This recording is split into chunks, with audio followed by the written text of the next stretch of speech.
Politique 2012, comme chaque jour avec Christophe Jacubizine. Christophe, bonjour. Bonjour. Et nous avons un troisième homme ce matin sur le plateau, en l'occurrence Thierry Arnaud. Bonjour Thierry. Bonjour Christophe. Tout simplement parce que Thierry Arnaud a été le témoin d'une scène survenue ce week-end au Portugal, en marge du sommet de l'OTAN. Christophe, on peut parler ce matin d'un nouveau dérapage du président de la République. On va d'abord resituer le contexte avant d'entendre Thierry Arnaud. Oui, donc je crois qu'il est à peu près 20h30. Thierry nous confirmera quand Nicolas Sarkozy fait son entrée dans la salle de presse de la Foire internationale de Lisbonne où se tient le sommet de l'OTAN.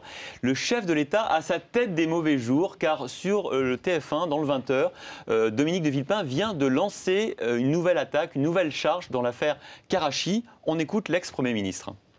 Il est apparu que de très forts soupçons de rétrocommission existaient dans deux dossiers, deux contrats. Un contrat avec le Pakistan, contrat des sous-marins, et un contrat avec l'Arabie Saoudite.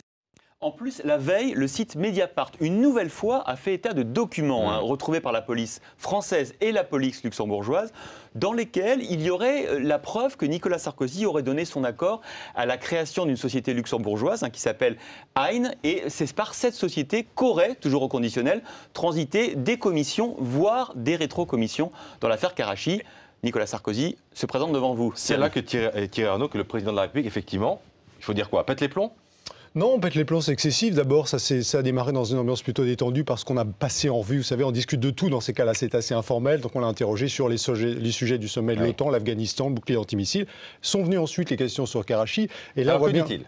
Il y a deux choses qui le froissent manifestement. La première, c'est qu'on puisse le soupçonner d'avoir joué un rôle dans cette affaire.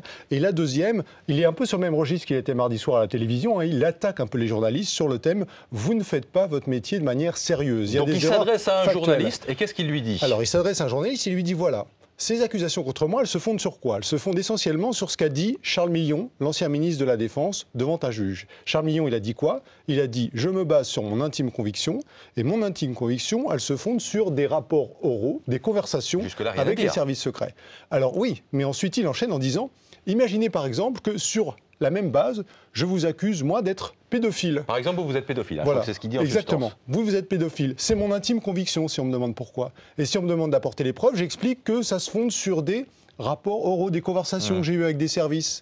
Et à ce moment-là, si cette accusation-là se retrouve dans tous les journaux, comment est-ce que je fais pour me redéfendre? Il y a un peu d'émoi quand même dans la délégation présidentielle. Je crois que Franck Louvrier, l'attaché de presse de Nicolas Sarkozy, essaye de lui rappeler qu'il y a un dîner, qu'il ne faut pas trop... Oui, à ce moment-là, ça commence à s'agiter un petit peu, mais c'est pas spectaculaire. C'est pas la crise de nerfs, c'est pas l'effroi sur les visages. Il récidive quand même parce qu'il termine en vous disant c'est sans rancune, le pédophile, et il sort sans de la salle... rancune, le pédophile, et il s'en va. Et il sort de la salle de presse en disant ami pédophile, à demain. En même temps, Christophe, est-ce que finalement le président de la République prend un exemple pour justifier sa démonstration? Est-ce que c'est si grave que ça? C'est quand même grave d'utiliser ce type de propos à l'égard de journalistes, même sur le ton de la plaisanterie, enfin, de la provocation. Moi, je pense comme ce qui est grave, et je vais vous poser la question à Thierry pour avoir été dans cette situation très vite. Simplement, ce qui est le problème de ces off, c'est qu'on est d'abord choisi par le président pour assister aux off, donc on est un peu redevable. Oui. C'est comme l'émission de télévision de mardi, on est choisi pour interviewer le président, donc quelque part, on est un peu en situation de dépendance. Comment on sort de ça, Thierry?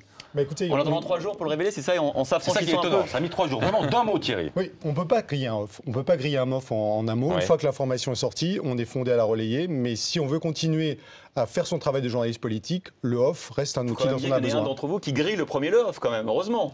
Ça a été fait. On va pas faire la leçon à Thierry. C'est pas le lieu numéro 1, mais c'est vrai que ça pose une vraie question sur le fonctionnement de notre métier. Merci beaucoup, messieurs, le showbiz tout de suite.